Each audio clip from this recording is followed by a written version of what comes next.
The screaming started at exactly 7 minutes past 7. Thandi Mackay's hands were covered in her brother's blood when she realized the sun had already set.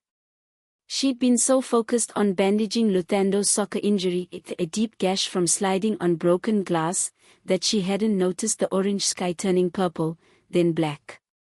Her phone buzzed frantically. 6 missed calls from her mother. The church bells had stopped ringing their warning 15 minutes ago. Thandi, we need to go. Now.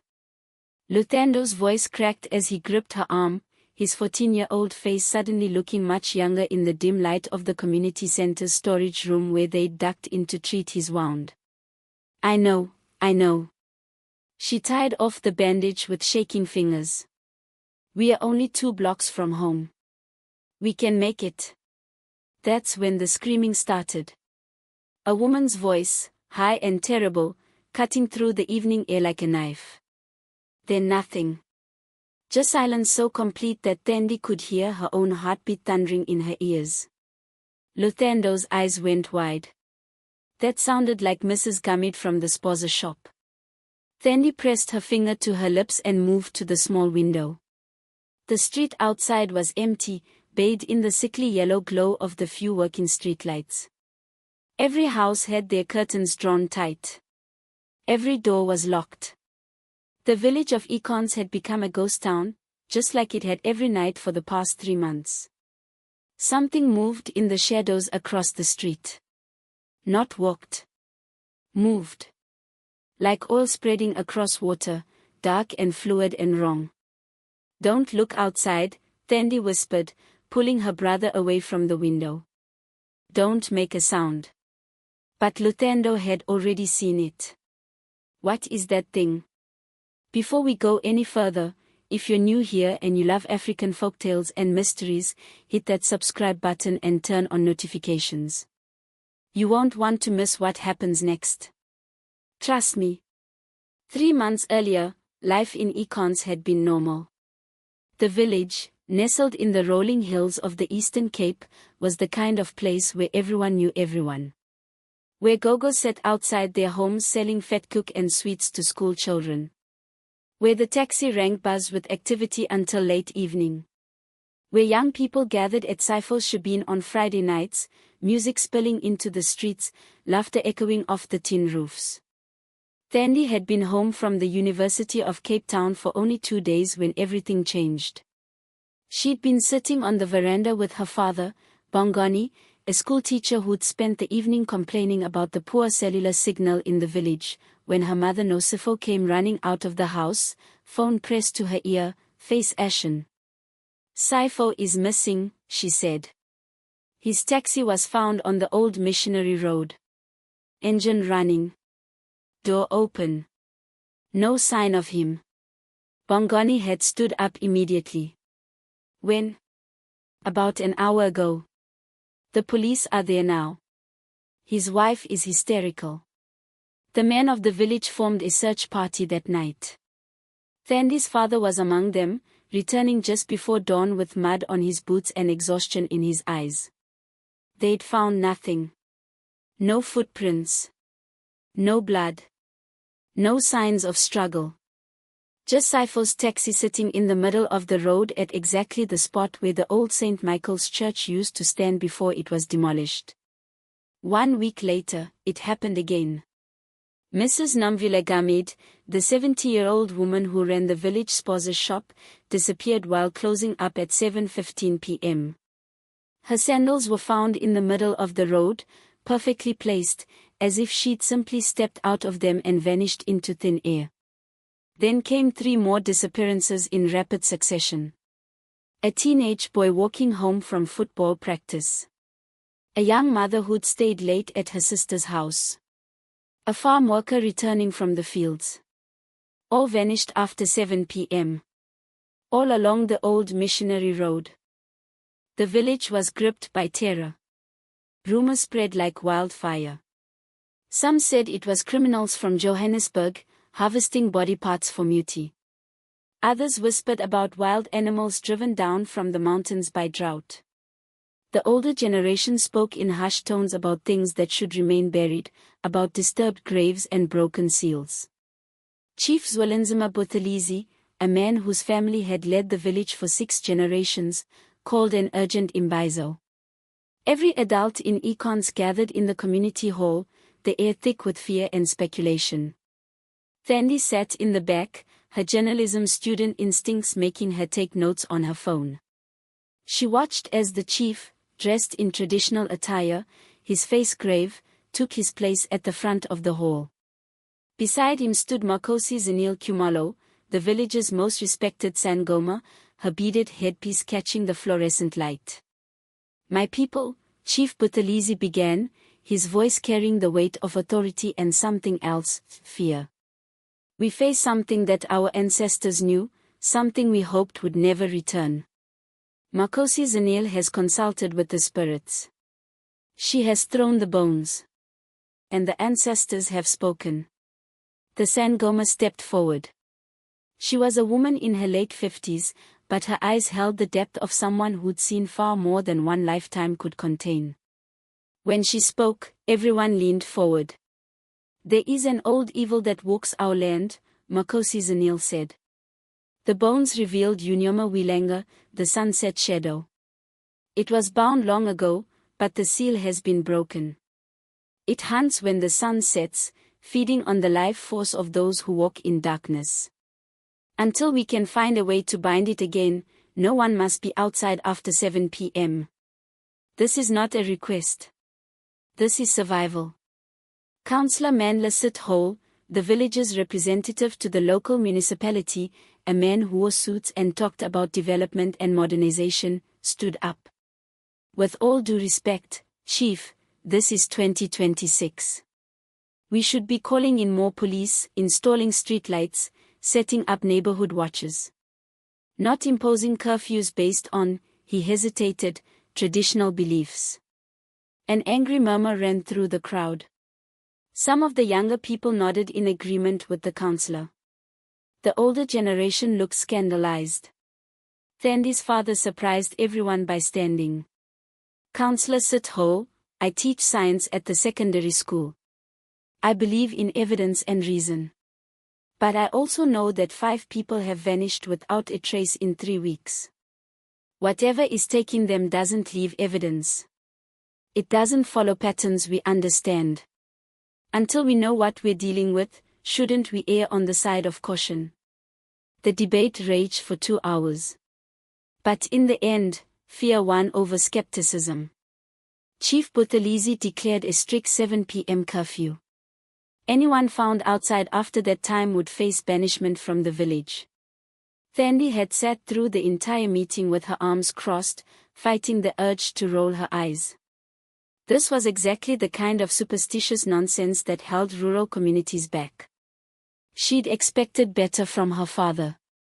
That night at dinner, she confronted him. "You don't actually believe in shadow monsters, do you, Dad?" Bongani set down his fork carefully. "I believe that something is taking our people. I believe that whatever it is operates after sunset. And I believe that until we understand it, keeping people indoors is a sensible precaution. It's probably a serial killer using these old stories to cover his tracks," Thandi argued. "And everyone's too scared to think rationally." "Then explain Saifo's taxi," her mother interjected quietly. "Explain how a man simply vanishes from a running vehicle in the middle of the road with no signs of struggle." Thandi had no answer for that. But she wasn't ready to accept supernatural explanations either. The curfew changed everything. By 6:45 p.m., the church bells would ring their warning. People would scramble home from work, from visiting, from wherever they were. By 7 p.m., every door was locked, every window shuttered. The streets became graveyards. The economic impact was immediate and devastating. The taxi rank closed at 5 p.m. The shebeen lost all its evening business. The small shops that relied on after-work customers struggled. Young people like Luthando, who dreamed of soccer careers, found their evening training sessions cancelled. Scouts who'd been interested in watching him play stopped coming to a village under curfew. 2 weeks into the new reality, Luthando's frustration boiled over at the dinner table. "This is insane. I had a scout from the Pirates coming to watch me play next week. Now coach says we can't do evening games anymore. Do you know what this means for my future?" "It means you'll be alive to have a future," Bongani said firmly. "But what if this goes on for months? Years? What if nothing ever changes?" The question hung in the air, unanswered, because no one knew. Thandi watched her brother's dreams dying in real time and felt her resolve hardening. Someone needed to get to the bottom of this. Someone needed to approach this logically, rationally. She was a journalism student. Investigation was literally what she was training to do. She started by interviewing people, recording their stories on her phone, documenting everything. The interviews revealed a pattern she'd missed before. Every single disappearance had occurred along a 5-kilometer stretch of the old missionary road. More specifically, they all happened within sight of where St. Michael's Church had stood. The church had been built in 1847 by Dutch Reformed missionaries. It had been abandoned in the 1920s after repeated reports of strange occurrences, shadows moving inside when no one was there, screams echoing from empty rooms, the church bell ringing by itself at exactly 7 p.m. For decades it had sat there, slowly crumbling, until 3 months ago when a property developer bought the land. Thandi felt a chill run down her spine when she realized the timing. 3 months ago. Exactly when the disappearances started. She needed more information. And she knew exactly where to get it. Tate Yubutin Gubain lived in a small homestead on the outskirts of the village, so far from the center that most people forgot he existed. At 81 years old, he was the village's oldest resident. He was also considered slightly mad by most of the community, muttering to himself, seeing things that weren't there. But Thandi had always liked him. As a child, she'd sneak away to his homestead to listen to his stories. He remembered things that everyone else had forgotten. She found him sitting outside his rendezvous, smoking a long pipe, staring at the horizon where the sun was beginning its descent. "Tate Yubuti, can I talk to you about the old church?" The old man's eyes, roomy but sharp, focused on her. "You're Bongoni's daughter. The one who asks too many questions." "That's me." He gestured for her to sit. "Your father never liked my stories. He thinks I'm crazy." "I don't think you're crazy. I think you remember things other people want to forget." A smile ghosted across his weathered face. "Smart girl. What do you want to know? Tell me about St. Michael's Church. Tell me what really happened there." Tate Yubuti took a long pull from his pipe, the smoke curling into the evening air. When he spoke, his voice changed, taking on the cadence of a storyteller, of a man passing down history. In 1845, a missionary named Cornelius van der Merwe came to this land. He was a hard man, a cruel man. He believed our people were savages who needed to be beaten into Christianity. He built his church and forced conversions at gunpoint. Those who refused were punished. He destroyed our sacred sites, burned our traditional items, forbade our ceremonies. Thandi recorded every word on her phone. In 1850, a terrible drought came. The crops failed. Animals died. Children went hungry. Van der Merwe said it was punishment from his God for our continued witchcraft. He demanded we reveal who among us still practiced the old ways. When we refused, he went mad with rage. The old man's voice dropped to a whisper. He chose 7 people at random. Men, women, it didn't matter. Among them was a powerful uMnyama named Tambizadwa. They burned them alive in front of the church while the congregation watched. Van der Merwe said their deaths would break the drought, would show God's power over our demons. Thandi felt sick. That's murder. That's genocide. Ntombazodwa was still conscious when the flames took her. She screamed a curse that echoed across the valley. You will never rest, Cornelius van der Merwe. When the sun sets on your church, you will hunt the children of this land forever. You will become the very darkness you claimed to fight against. And you will know no peace until this land forgives what you have done. What happened to van der Merwe? He died 3 days later. At sunset. His body was never found. Some say he ran into the bush and was taken by wild animals. But the elders knew the truth. Ntombazodwa's curse had taken hold. He became something else. Something trapped between life and death, human and monster. The church was sealed. Protective rituals were performed. And for 175 years, the curse slept. Thandi's mind raced. Until someone broke the seal. Until someone disturbed the graves. She knew immediately who he was talking about. uMnyama. The developer. Tate Ubuti nodded grimly. He found bones under the church during excavation. 7 skeletons arranged in a circle. Instead of calling the authorities, instead of respecting the dead, he had them removed and dumped elsewhere so his construction wouldn't be delayed. Where did he dump them? Does it matter? The seal is broken. The protective circle is destroyed. And now the sunset shadow walks again. Thandi left Tate Ubuti's homestead as the sun touched the horizon, her mind spinning with this new information. She needed to verify it. She needed to confront uMnyama. She found him 2 days later at the village's only guest house, a man in his late 30s wearing expensive clothes and an attitude of supreme confidence. When she explained who she was and why she wanted to talk, he laughed. You're kidding, right? You actually believe in ghost stories? I believe in facts, Thandi said coldly. And the fact is, 5 people disappeared after you started construction on that church site. Another fact, you found human remains during excavation and didn't report them.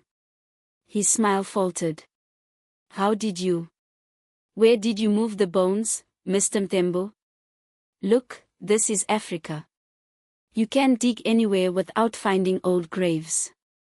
If we stopped construction every time we found bones, nothing would ever get built. I had them respectfully relocated to. Where? He sighed, irritated. There's a ravine about 2 kilometers from the site. We reburied them there. Look, I don't know what superstitious nonsense the villagers have filled your head with, but this is 2026. These disappearances probably have a perfectly rational explanation. Human trafficking, wild animals, I don't know. But it's not because I moved some old bones. Thandi wanted to throw her phone at his smug face. Instead, she went to Makosi's Zanil. The Sangoma's home was filled with the scent of burning impefo. She listened to Thandi's entire story without interruption, her face growing graver with each detail. Tate Ubuti speaks the truth, she finally said.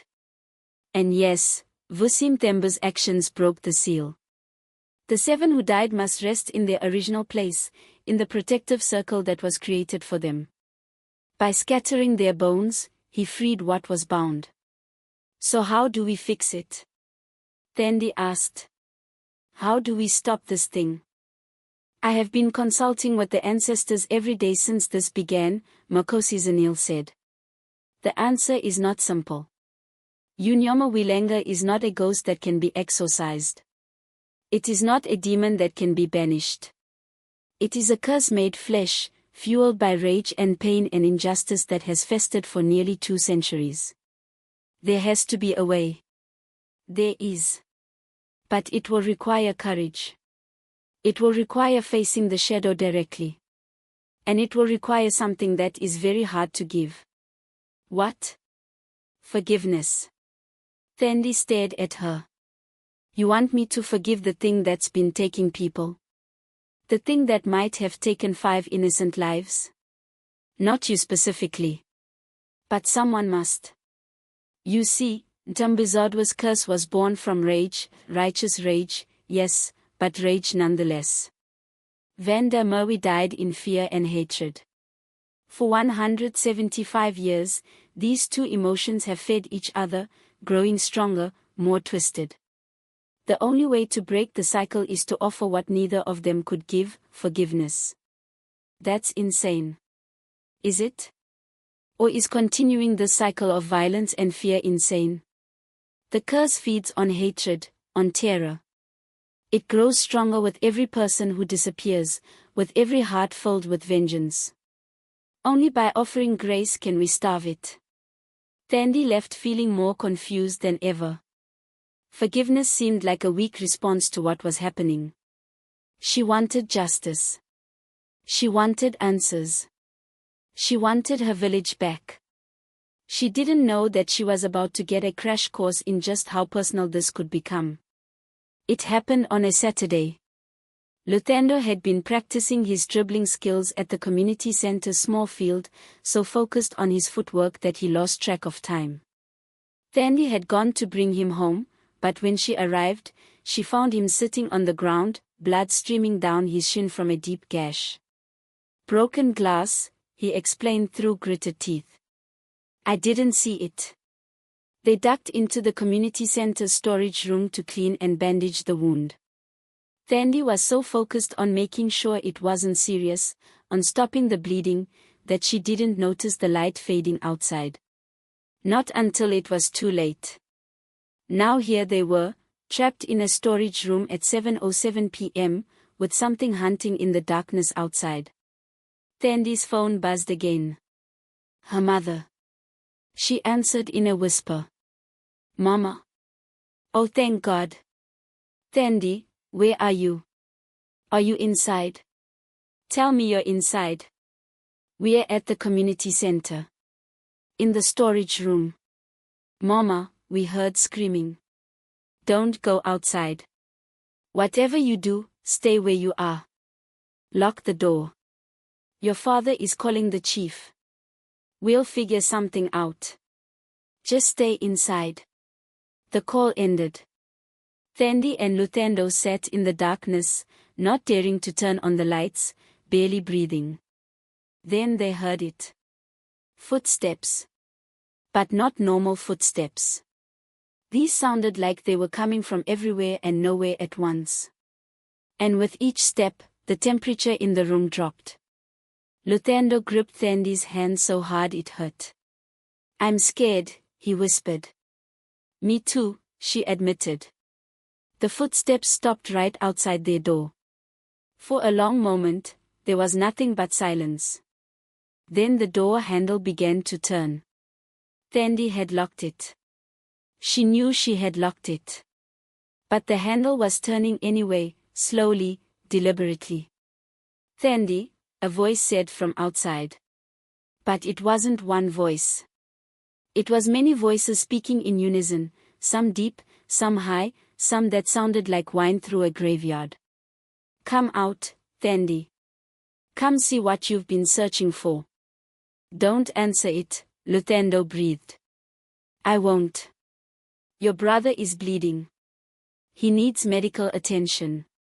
Let me help. Go away. Luthando shouted, and Thandi wanted to clap a hand over his mouth, but it was too late. Laughter echoed from outside. Not human laughter. Then the voice changed, became softer, more familiar. Luthando, my boy. It's me. It's Sifo. Remember me? I used to give you free rides in my taxi. I'm not dead, son. None of us are. We're just waiting. Waiting in the beautiful darkness. It doesn't hurt here. There's no fear here. Just peace. Don't you want peace? Tears streamed down Luthando's face. That's not Sifo. That's not him. Smart boy, the voice said, dropping all pretense of warmth. But not smart enough to stay indoors, were you? The door began to shake in its frame. Not like someone was trying to break it down. Like the door itself was being pulled apart molecule by molecule. Thandi made a decision. She grabbed her brother's arm and pulled him toward the small window at the back of the storage room. It was barely big enough for them to squeeze through, but it was their only chance. When I open this window, you run. Don't look back. Run straight home. Understand? What about you? I'm right behind you. Go. She shoved the window open and practically threw her brother through it. He landed in the dirt outside and started running. Thandi was halfway through when she felt something cold wrap around her ankle. She looked down and immediately wished she hadn't. A tendril of pure shadow, solid and liquid at the same time, had emerged from under the door and seized her leg. It was pulling her back inside with impossible strength. No. She kicked frantically, her fingers scrabbling at the window frame. The shadow was climbing up her leg now, cold seeping through her jeans, making her muscles go numb. Then she remembered what weLanga had said about facing it, about forgiveness. In a moment of pure desperation, she stopped fighting. I see you, she said, her voice shaking. I see your pain. I see what was done to you. The shadow paused. I can't undo what happened. I can't bring back the innocent who died. But I see you. And I want to help. The shadow released her. Just like that. She fell through the window and hit the ground hard, pain shooting through her shoulder. When she looked back, the storage room door was open. Empty.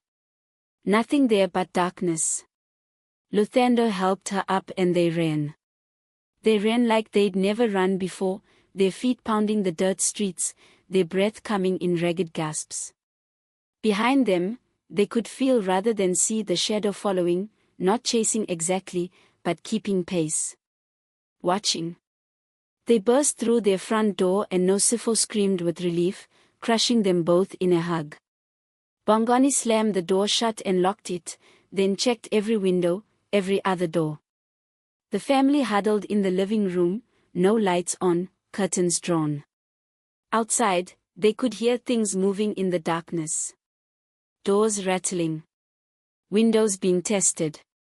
And underneath it all, that horrible many-voiced whisper. It's getting worse, Bongani said quietly. It's never come into the village proper before. It's always stayed on the missionary road. uMnyama and our bait, Thandi realized. We were outside after curfew. It followed us home. Oh God, what have I done? All night long, the family sat awake, listening to the sounds outside. Other families on their street were doing the same. Someone was crying in one of the neighboring houses. Someone else was praying loudly in Isikosa. When dawn finally came, painting the sky in shades of pink and gold, the village emerged to find Mrs. Nomvula Gumid's younger sister, Thembika, had disappeared. Her husband had woken to find her gone, the front door standing open, no signs of struggle. That made 6 victims. The village was in crisis. Parents refused to let their children out of sight. The taxi rank stayed closed. People were talking about abandoning econs entirely, moving to the cities, anywhere but here. Chief Buthelezi called another imbizo. This time, the mood was different.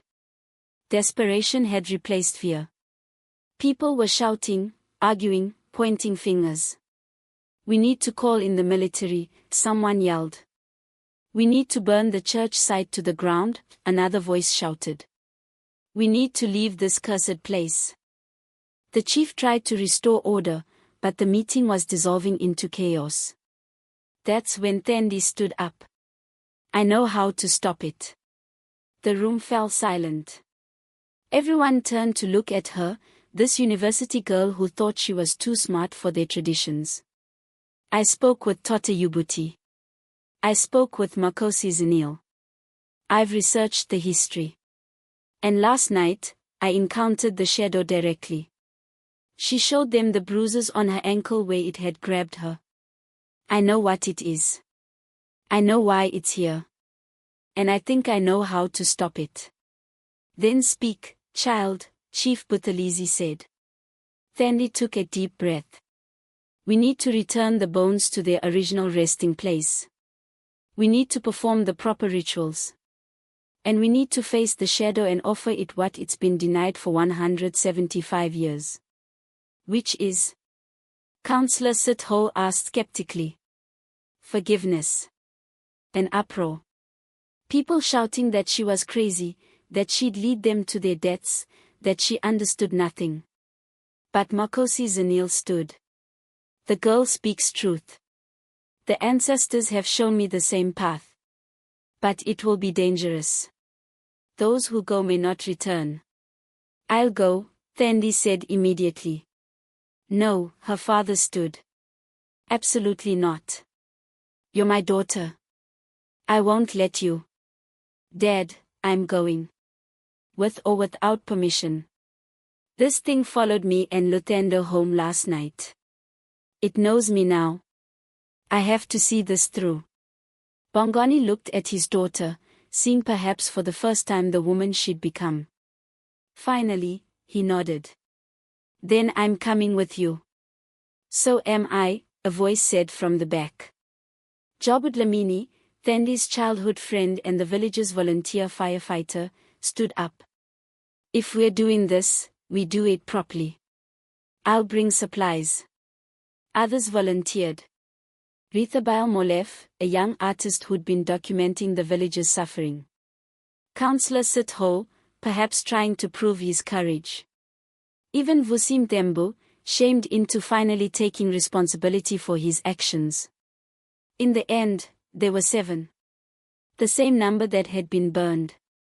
Thandi tried not to think about the symbolism. They spent the day preparing. Jobu gathered torches soaked in pefo, the sacred incense. Makosi Zanil prepared protective herbs and taught them the words they would need to speak. Vusi led them to the ravine where he'd dumped the bones, and they carefully, reverently recovered all 7 skeletons. Tota Yubuti, despite his age, insisted on coming. I remember the old words, he explained. The ones from before the missionaries. You'll need them. As sunset approached, the team gathered at the church ruins. The site was overgrown now, nature reclaiming what had been disturbed. But the foundation was still visible, and in the center, they could see where Vusi's crew had dug up the protective circle.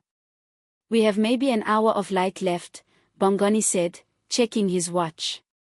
After that, we face what comes, Makosi Zanil said firmly. Begin. They worked quickly, carefully placing each skeleton back in its original position within the circle. Makosi Zanil marked the cardinal directions with white clay. Tota Yubuti began chanting in a language so old that Thandi couldn't identify it, though somehow it felt familiar, like something encoded in her very DNA. The sun touched the horizon. Golden light spilled across the hills, beautiful and terrible because they all knew what came after. It's here, Rithabile whispered, his artist's eyes seeing it first. Oh God, it's here. The shadow rose from the ground like smoke. At first it was formless, just darkness that moved against the wind. Then it began to take shape. A tall figure in tattered colonial dress. A preacher's collar. But the face was wrong. It shifted constantly, sometimes showing the stern features of Cornelius van der Merwe from the old church painting, sometimes the faces of the 7 who had burned, sometimes something that had never been human at all. Around it, like planets orbiting a dark sun, were 6 more shadows. Smaller. Human-shaped but translucent. Thandi recognized Sifo, Nomvula, the others who had disappeared. They stood motionless, trapped, their eyes empty. Complete the circle, Makosi Zanil commanded, and they joined hands around the bones. Now we call them home. The Sangoma began to sing. It was a song of mourning, of remembrance, of calling the ancestors back to rest. Tate Ubuti joined her, his old voice surprisingly strong. One by one, the others added their voices, even those who didn't know the words, just humming the melody. The shadow moved closer. When it spoke, the voice was like stones grinding together, like wine through dead trees, like screams from very far away. You dare disturb my hunting ground? This was never your hunting ground, Thandi said, surprising herself with her boldness. This was a place of worship that you corrupted. These people's bones were laid to rest here, and you disturbed that rest. I disturbed nothing. I was righteous. They were savages, witches, heathens. They were people, Thandi counted. People with families. With dreams. With lives that mattered. You killed them for your own ego, your own fear. You wrapped it in religion, but it was murder. The shadow surged forward and the temperature plummeted. Jobber thrust a torch toward it, and the shadow recoiled from the flames but didn't retreat. You think your little fire frightens me? I have walked in darkness for 175 years. I have fed on fear and despair. I have taken your people one by one, and I will continue until this village is empty, until every descendant of those who cursed me has paid the price. Then you'll walk in darkness forever, Makosi Zanil said quietly. Because we will not leave. This is our home. Our ancestors' land. You are the intruder here, Vanda Maui. You always were. For a moment, just a moment, the shadow's face solidified into that of the preacher. And in his eyes, Thandi saw something unexpected. Not rage. Not hatred. But pain. Deep, endless pain. I was trying to save them, the shadow whispered. They wouldn't listen. The drought was punishment. I knew it was. I had to make them understand. I had to save their souls. You didn't save anyone, Bongoni said. You killed in the name of a god who never asked for blood sacrifice. You took innocent lives to satisfy your own need for control. I was righteous. No, Thandi said, and she stepped forward out of the protective circle. Her father tried to grab her arm but she slipped free. She walked toward the shadow, every instinct screaming at her to run, but she kept moving. You were scared. You were far from home, in a land you didn't understand, preaching to people who didn't want to hear it. The drought terrified you. Made you feel powerless. So you did something terrible to feel powerful again. You murdered people to convince yourself you were in control. The shadow loomed over her, so close now she could feel its cold radiating through her clothes. Behind it, the trapped villagers stirred, their empty eyes beginning to focus. And Tombizadwa, Thandi continued, she died in rage and pain, and she cursed you. She bound you to this place, turned you into a monster. For 175 years, you've both been trapped in this cycle. Her curse feeding your darkness. Your darkness feeding her rage. Neither of you free. Neither of you at peace. There is no peace for the wicked, the shadow hissed. Maybe not. But there can be an ending. We've brought the bones back. We've closed the circle. The seal is reformed. You can be bound again, trapped here for another century, another millennium. Or, Thandi took a deep breath, you can be released. Both of you. Ntambuzadwa and you. Released from this curse. Free to face whatever judgment awaits. Why would you offer me release? I have taken your people. Because holding on to hatred has brought nothing but more suffering. Ntambuzadwa's rage didn't bring justice. It just created more pain. Your crimes can never be undone. But they can be acknowledged. Witnessed. And then, released. Thandi held out her hand. In it was her grandmother's isikolo, the traditional Zulu hat that had been passed down through 4 generations of her family. It was one of her most precious possessions. This represents my family. My ancestors. All the people who came before me and all who will come after. I offer it not as payment, not as appeasement, but as a symbol. A symbol that we choose to break this cycle. We choose forgiveness over vengeance. Peace over rage. Not because you deserve it, but because we deserve to be free of this hatred. The shadow stared at the offering. Behind it, 6 trapped villages and 7 ancient spirits waited. The entire village, watching from safe houses, waited. The sun had almost completely set now, the last rays painting everything in shades of blood and gold. If I accept. The shadow's voice was changing, becoming less monstrous, more human. If I accept, I fade. I cease. There will be nothing left of me. Yes, Thandi said softly. But isn't nothing better than this? Better than endless hunger, endless hunting, endless rage? The shadow wavered. Then, slowly, impossibly, a hand reached out from the darkness. Not solid. Not quite real. But there. It hovered over the isikolo. I see her, the shadow whispered, and now its voice was purely human, purely broken. I see Ntambizadwa. She's been here all along. Inside the curse. Inside me. We've been locked together, feeding each other's pain. She wants to forgive me too. She wants to rest. Then rest, Thandi said, tears streaming down her face. Both of you. Rest. The hand touched the isikolo and everything exploded with light. It wasn't like the movies. There was no dramatic music, no swelling orchestra. Just a sensation like a long-held breath finally being released. The shadow dissolved, not dramatically, but gently, like morning mist burning away in sunlight.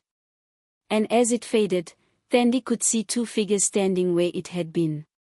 A tall white man in preacher's clothes, no longer twisted or monstrous, just tired. And beside him, a woman in traditional Zulu dress, her face peaceful. They looked at each other. Then, without words, they both turned to face the circle of bones. They knelt, placing their hands on the earth, and spoke in unison, though neither moved their lips. The words came from everywhere and nowhere. We release you. We release ourselves. May the land heal. May the people heal. May this cycle end here, now, forever. Then they were gone. Not dissolved. Not destroyed. Just gone. As if they'd never been. The 6 trapped villages collapsed like puppets with cut strings. Jabu and Rethabile rushed forward to help them. Cypher was crying, confused but alive. Nomvula was shaking but unharmed. All 6 of them were asking the same questions: where are we? What happened? How long have we been gone? Makosi Zanil completed the ritual, sealing the circle properly this time with prayers and herbs and ancient words. It is done, she said finally. The curse is broken. The dead are at rest. We are free. The village erupted in celebration. People streamed out of their houses despite the darkness, no longer afraid. Children ran through the streets. Music started playing from Cypher's shebeen. Someone started a fire, and soon people were dancing, crying, embracing. Bongani pulled Thandi into a fierce hug. You were so brave. So impossibly brave. And so stupid. Don't you ever step outside a protective circle toward a shadow monster again. Deal, Thandi laughed through her tears. Luthando wrapped his arms around both of them. Does this mean I can go back to evening football practice? Yes, Nosifo said, joining the family embrace. Yes, you can go back to football practice. Chief Buthelezi approached, his face solemn but his eyes warm. Thandi Makais. You have done what 6 generations of my family could not. You brought peace to our land. The village will remember this.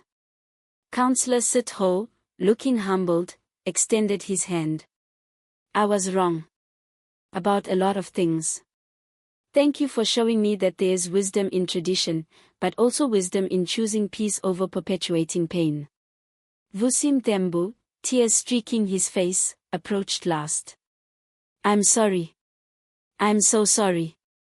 I almost destroyed this village because I couldn't be bothered to respect what came before. I'll fund a proper memorial. I'll make this right. Start by listening, Thandi said.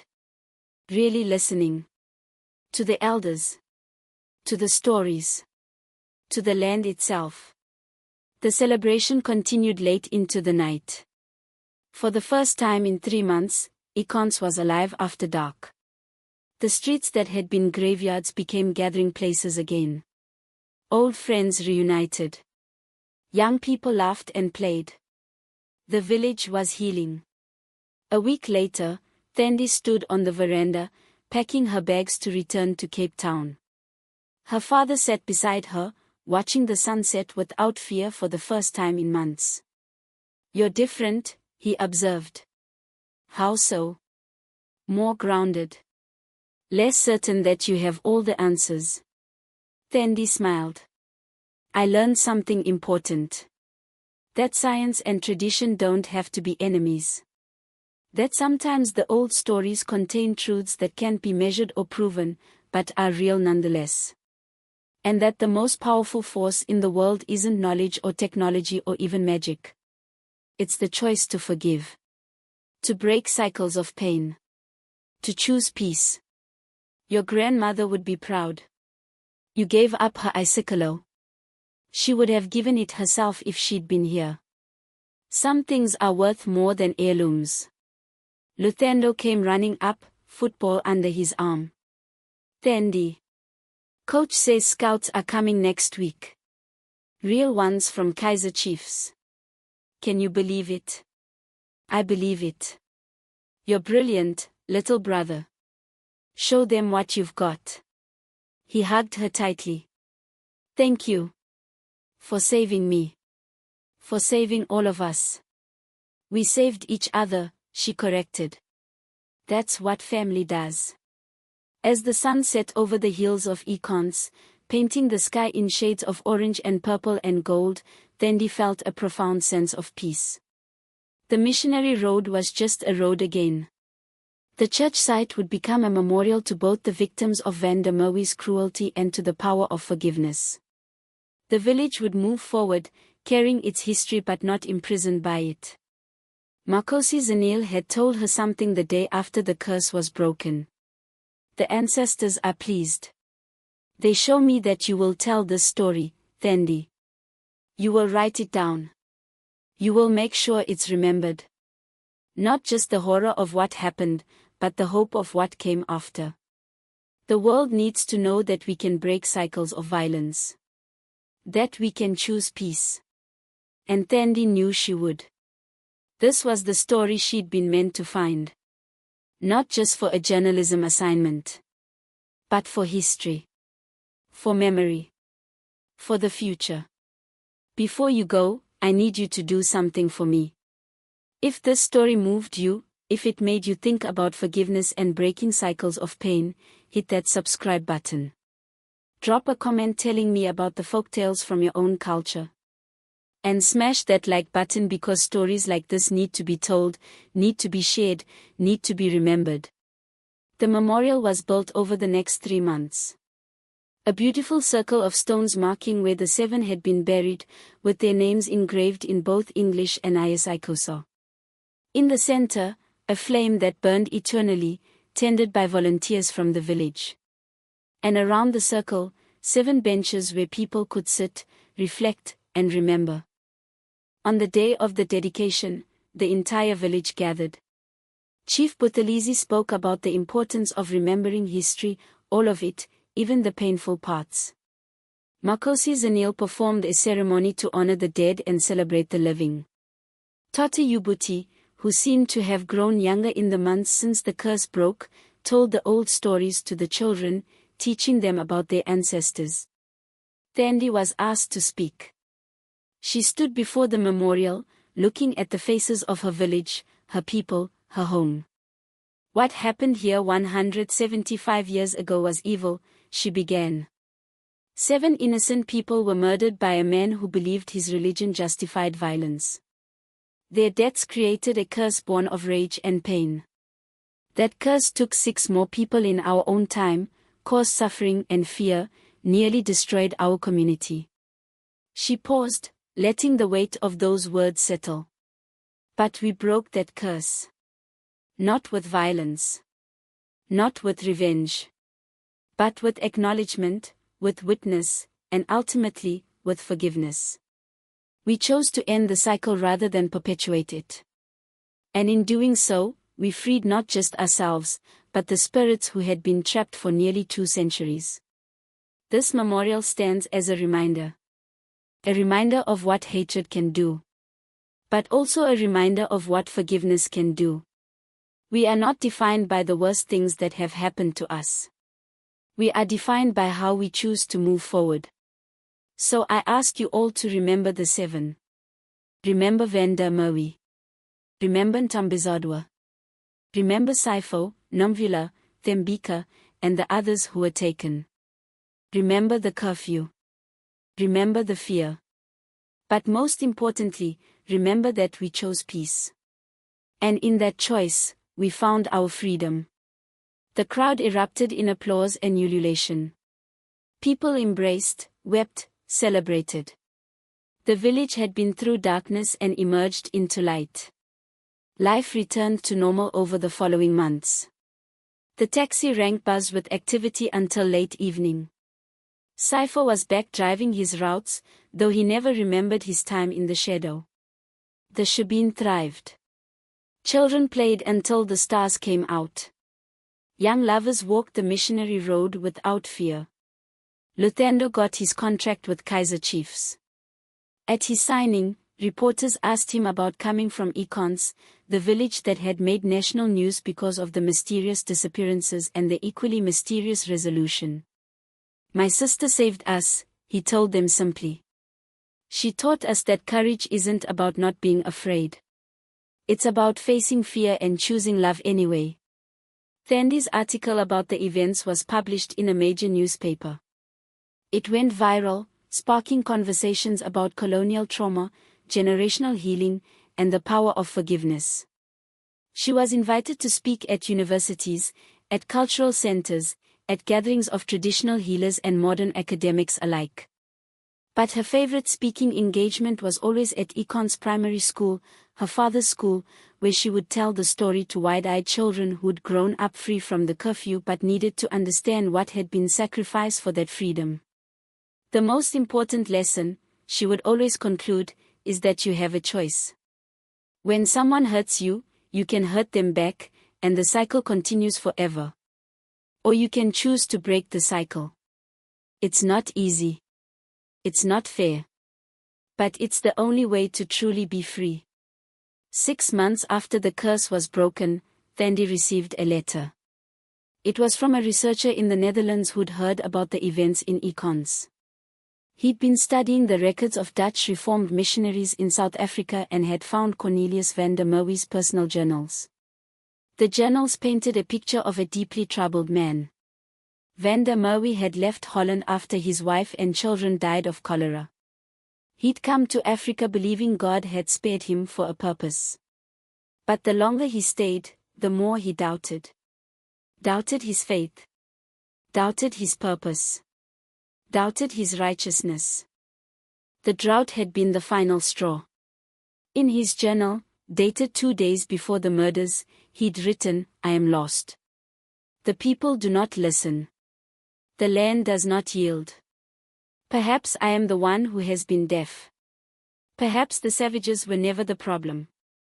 Perhaps the problem has always been me, trying to force my truth onto a land that already knew God in ways I cannot understand." The next entry, Written the day after the murders, read, "What have I done? What have I done? There is no forgiveness for this. God has turned his face from me. I am damned." The woman's curse echoes in my ears. She was right. I will hunt these lands forever, a monster, exactly as she said. It is what I deserve. The final entry was written the day he died. I welcome death. But I fear it will not be the end. I fear the rage in my heart has made me something beyond death's reach. May God have mercy on my soul, though I deserve none. Thandi wept as she read the journals. Even Vanda Merwe, the monster, had been human. Had been broken. Had been lost. The tragedy wasn't just what he'd done, but that he'd never found a way to forgive himself, never found a way to break the cycle of his own pain. She thought about that a lot in the months that followed. About how the hardest person to forgive is often yourself. About how we carry our mistakes, our traumas, our guilt until they transform us into something monstrous. About how freedom comes not from forgetting, but from acknowledging, witnessing, and then choosing to release. A year after the curse was broken, Econs held its first annual Heritage Festival. It was a celebration of tradition and modernity, of the old ways and new possibilities. There were traditional dancers and contemporary musicians. Food stalls selling vetkoek and bunny chow alongside craft beers and gourmet coffee. Art installations from Rethabile showing the village's transformation. Football matches at sunset where Luthando's success inspired a new generation of players. At the center of it all stood the memorial, now adorned with flowers and offerings left by visitors from across the country. People came to see the place where the curse had been broken, where forgiveness had proved more powerful than rage. Thandi walked through the festival with her parents, watching her community celebrate life in all its messy, beautiful complexity. She thought about how far they'd come, about what they'd learned, about what they still carried. Her phone buzzed. A message from her journalism professor: "Your thesis on colonial trauma and community healing, a case study of Econs, has been selected for publication in the Journal of African Studies. Congratulations, Thandi. You found your voice." She smiled and slipped her phone back in her pocket.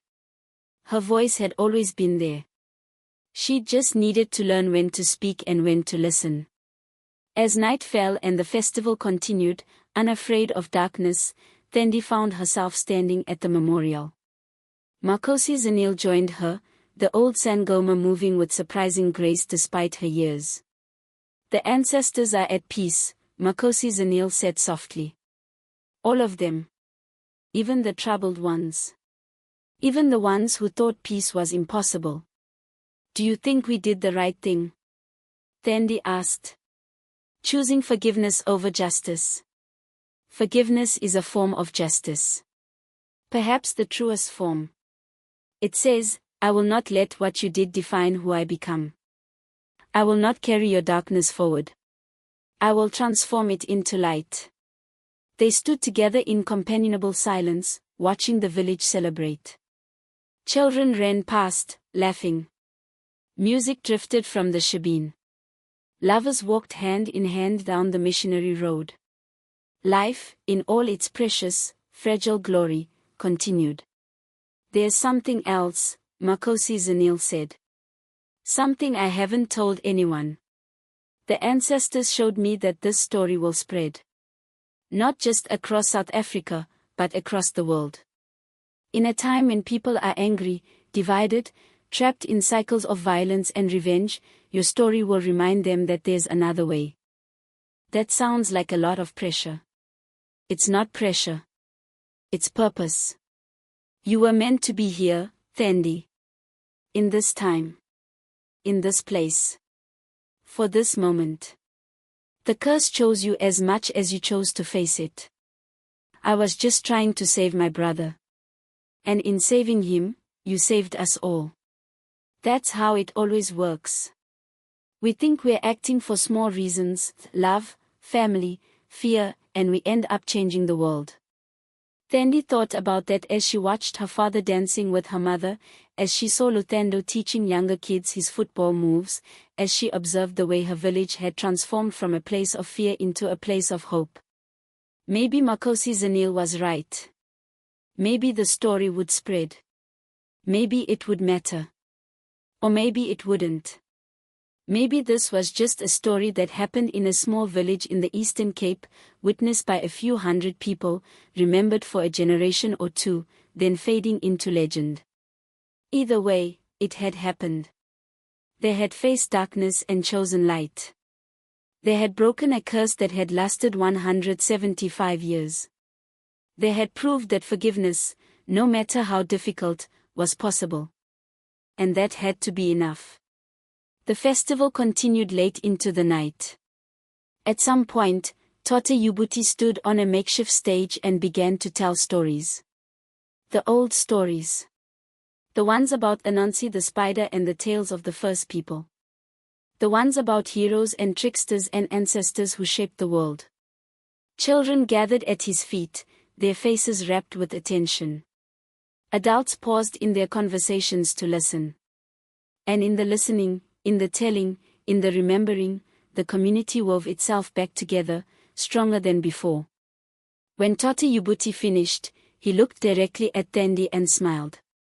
Now it's your turn, child. Tell them your story. Tell them how you faced the shadow. Thandi climbed onto the stage, her heart pounding. She looked out at the faces of her village, her people, her home. And she began to speak. She told them everything. About the investigation. About Luthando's injury and the terror in the storage room. About Tote Ubuti's history and Makosi Zanil's wisdom. About the moment she stepped outside the protective circle to face the shadow. About the choice to forgive. When she finished, the crowd was silent. Then someone began to clap. Then another. Then everyone was on their feet, applauding, ululating, celebrating not just the story but the storyteller, not just the past but the present, not just survival but transformation. Thandi looked at her family, her friends, her village, and felt a profound sense of belonging. This was where she came from. These were her people. This was her story. And she would carry it forward, into whatever came next. The festival ended near midnight. As people began to drift home, Thandi found herself walking the missionary road one last time. The moon was full, casting silver light across the landscape. The old church site glowed softly with the eternal flame at the memorial. She wasn't afraid. Not anymore. At the memorial, she placed her hand on one of the stones. "Thank you," she whispered. "To Ntambazodwa, to the 7 who died, to Vanda Merwe who became a monster, to everyone who'd been trapped in that cycle of pain. Thank you for teaching us. Thank you for showing us what happens when we choose forgiveness. Thank you for your peace." A breeze stirred the air, warm and gentle. It smelled of impefo and rain and earth. It felt like a blessing. Thandi turned to head home and froze. Standing at the edge of the road, barely visible in the moonlight, was a figure. Tall. Translucent. Watching. Her heart hammered in her chest. Had the curse returned? Had forgiveness not been enough after all? The figure stepped forward into the moonlight and Thandi gasped. It wasn't Vanda Merwe or Ntambazodwa. It was someone else. A woman she'd never seen before, dressed in clothes from a different era, her face kind but sad. "Who are you?" Thandi managed to ask. The woman smiled. "I am Namsa. I died in 1923, during the first awakening of the curse. I've been waiting here, trapped, for over 100 years. But tonight, when you told your story, when you spoke of forgiveness, I felt the last chains break. I am free now. We all are. All of us who were taken over the decades. All of us who couldn't move on. Your forgiveness freed more than just the recent victims. It freed everyone the curse ever touched.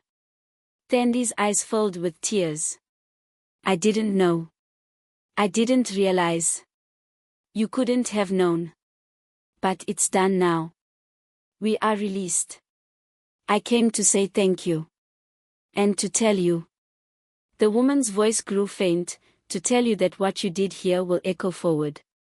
When you face darkness in your life, and you will, remember this moment. Remember that you have already faced the deepest shadow and chose light. Remember that you are braver than you know. The woman began to fade, her form dissolving like mist. Wait. Thandi called out. Will I see you again? No, came the whisper. And that's how you'll know it worked. That's how you'll know we're truly at peace. Goodbye, Thandi Mackay's. Live well. Love fiercely. Remember us, but don't let our pain be your prison. Then she was gone. Thandi stood alone on the missionary road, tears streaming down her face. Not tears of sorrow, but of profound relief. It was truly over. Not just the recent curse, but all of it. Every victim, every spirit, every trapped soul, all of them free at last. She walked home through streets that were finally just streets again, past houses that were simply houses, under a sky that held only stars and moon and the promise of morning. When she climbed into bed that night, she slept without dreams for the first time in months. Deep, peaceful sleep that healed and restored. And when she woke the next morning to the sound of roosters crowing and her mother singing in the kitchen and her brother already up practicing his dribbling in the yard, she knew that awakens had been reborn. Not perfect. Not without scars. But free. And freedom, she had learned, was worth everything. Before I let you go, I need to know, did this story change how you think about forgiveness? About breaking cycles of pain? Drop a comment below. Tell me your thoughts. Tell me your own stories of choosing peace over vengeance. And if you haven't already, subscribe to this channel because there are more African folktales waiting to be told, more stories of courage and transformation that need to be heard. Thandi returns to Cape Town the following week, but she was different now. Her professors noticed it. Her friends noticed it. She'd left as a skeptical journalism student who thought she had all the answers. She returned as someone who understood that some of the most important truths can't be measured or proven scientifically, but are no less real. Her thesis became her life's work. She interviewed other communities across South Africa that had dealt with colonial trauma, with curses both literal and metaphorical, with the weight of history bearing down on the present. She documented stories of healing and stories of continued suffering. And always, she asked the same question, what would it take to forgive? The answers were never simple. Some communities weren't ready. Some wounds were too fresh. Some injustices too ongoing to forgive while they were still happening. And Thandi learned that forgiveness wasn't a magic solution that worked the same way for everyone. But in every place where healing had begun, she found the same pattern. Someone had chosen to break the cycle. Someone had said, this stops with me. I will not pass this pain forward. And that choice, however small, had opened the door for transformation. Years passed. Thandi became Dr. Mackay's, a renowned researcher in trauma and community healing. She published books, gave talks, advised governments and NGOs. But she never forgot where it all started. She never forgot the night she faced the shadow and chose forgiveness. She returned to awakens every year for the Heritage Festival. Watched her brother grow into a star player for the national team. Watched her parents age gracefully, proud of their children. Watched her village thrive and change and grow. And always, she visited the memorial. Placed flowers. Spoke to the dead. Thanked them for the lesson they taught her. But this year, something was different. Thandi arrived at the memorial during the festival's opening ceremony to find a crowd gathered, their faces troubled. Chief Buthelezi stood at the center, looking older than his years, his face grave. "What's wrong?" Thandi asked Jobu, who stood at the edge of the crowd. Her old friend's face was pale. "The eternal flame went out last night. We've tried to relight it all morning, but it won't catch. And Makosi Zanil had a vision. She says something is coming. Something that was awakened by our forgiveness, something we didn't know existed." Thandi felt ice water in her veins. "What do you mean?" Makosi Zanil emerged from the crowd, and Thandi was shocked by how frail she looked. The Sangoma had aged a decade in the year since they'd last spoken. "Walk with me, child," the old woman said, her voice barely above a whisper. They walked away from the crowd, toward the edge of the church site where the bush began. Makosi Zanil moved slowly, leaning heavily on her walking stick. "I should have seen it before," she said finally. "Should have realized. When we broke Vanda Merwi's curse, when we released all those trapped spirits, we didn't just free them. We opened something." "Opened what?" "The seal that held Vanda Merwi also held something older. Something that existed before the church, before the missionaries, before even the first people came to this land. The colonizers built their church on a site that was already sacred, and already dangerous. The old spirits, the ones we call Abadola Bezulu, they placed warnings here. They sealed something beneath the earth, something that should never be disturbed." Thandi's mouth went dry. "And we disturbed it. Not intentionally. But yes. By performing the release ritual, by breaking the curse, we also broke the older seal. For a year, whatever was beneath stayed quiet. But last night, it woke. And Thandi." The old woman's eyes were filled with tears. "It knows who you are. It knows you're the one who broke the seal.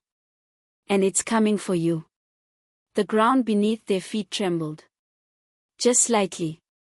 Just enough to notice. "What is it?" Thandi asked, her voice steady despite the terror building in her chest. "What's coming?" Makosi Zanil opened her mouth to answer. The ground split open behind them. And something ancient, something terrible, something that had been sleeping beneath the earth for 1,000 years, began to climb toward the light.